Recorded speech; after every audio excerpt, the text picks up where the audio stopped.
are infinitely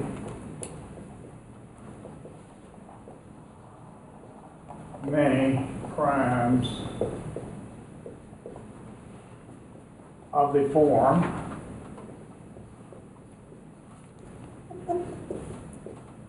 for k plus 1. By that we'll understand k is an integer here, right? So this is the main target result. And the setup for that, which they give in the hint, is to consider this expression Q, which is defined to be 4 times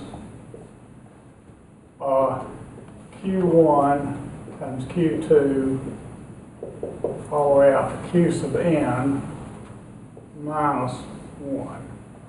Now, before we even make any assumptions about that, I just want to point out that 2 things about Q that have nothing to do with any assumptions. So these are the little factoids. The first factoid is Q has the form 4k plus 3.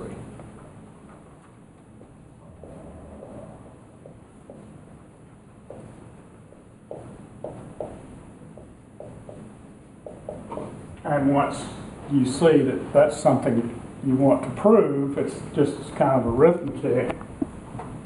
So the proof of that is to just do the calculation. Look at 4 times something, and that'll be the product of the Q's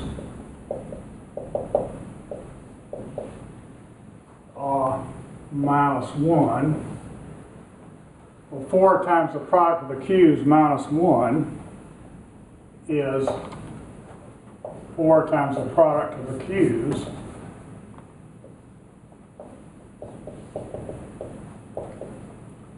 minus 4, right?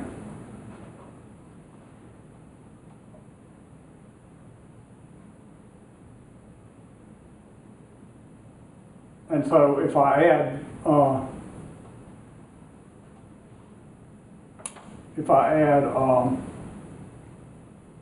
3 to that,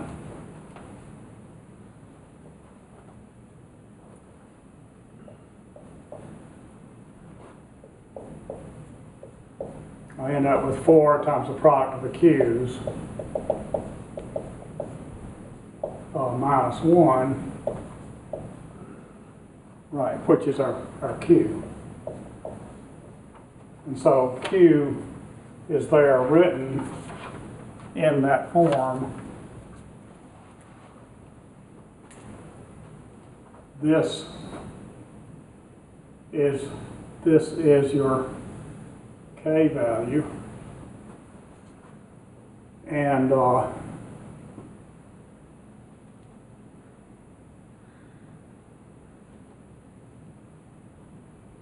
there's your there's your K value.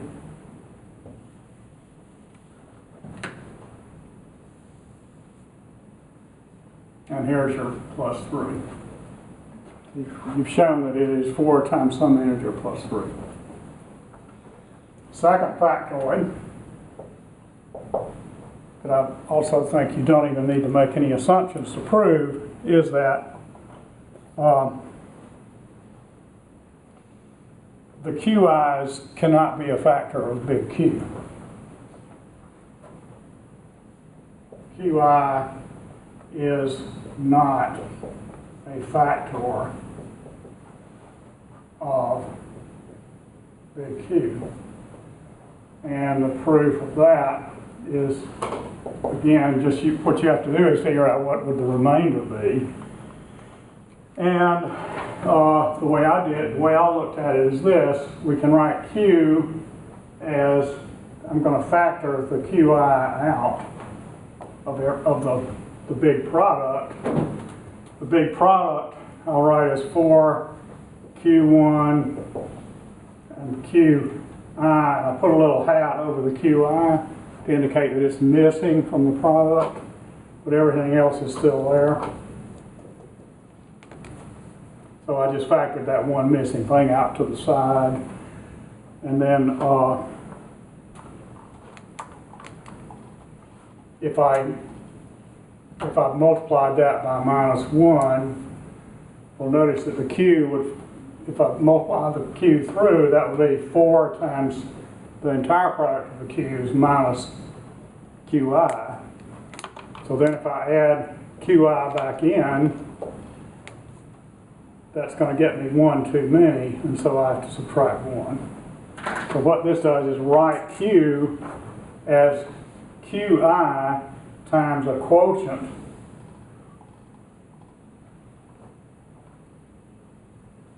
plus a remainder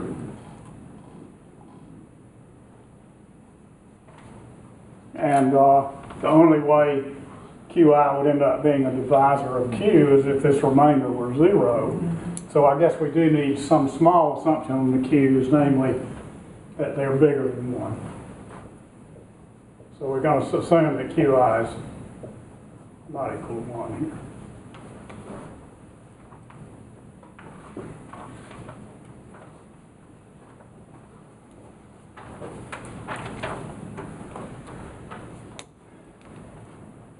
And then there's a third observation that's slightly more intricate. That third observation is prime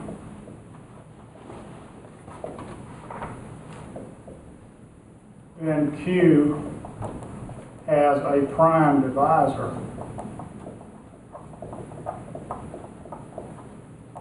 of the form 4k plus 3.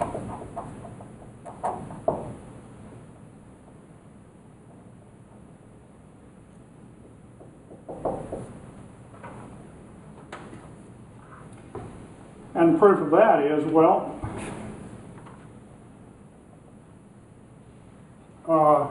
the product of two numbers of the form 4k plus 1 is of the form 4k plus 1. Mm-hmm. So if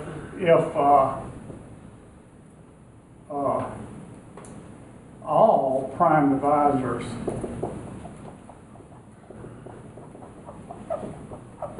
are of the form 4k plus 1,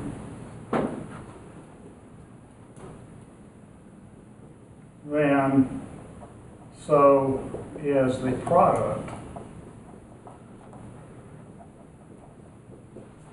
And that's just a matter of verifying the fact that 4k plus 1 times 4m plus 1, two numbers of that form, is what, 16km plus 4k plus 4m plus 1, which is 4 times something, namely 4km plus k plus m plus 1. So the product of numbers of the form 4k plus 1 is a number of the form 4k plus 1. So to get a number of the form 4k plus 3, one of those factors can't be 4k plus 1. So it has to be 4k plus 3.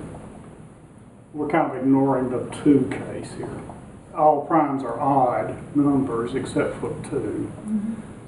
And of course, any odd number is either a 4k plus 1 number or a 4k plus 3 number. It's just two different kinds of odd numbers.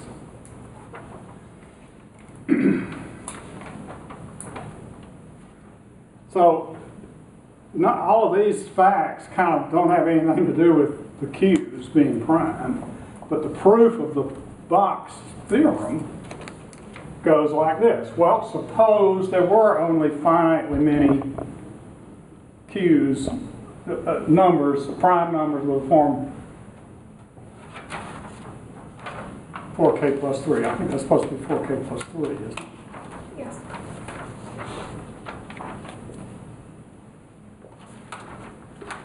Suppose there were only finitely many. Well, then we could write them all down, Q1 through Qn, and we form this number big Q, assuming these are all the prime numbers of that form. And look at Q. Well, Q is either prime or it's not prime.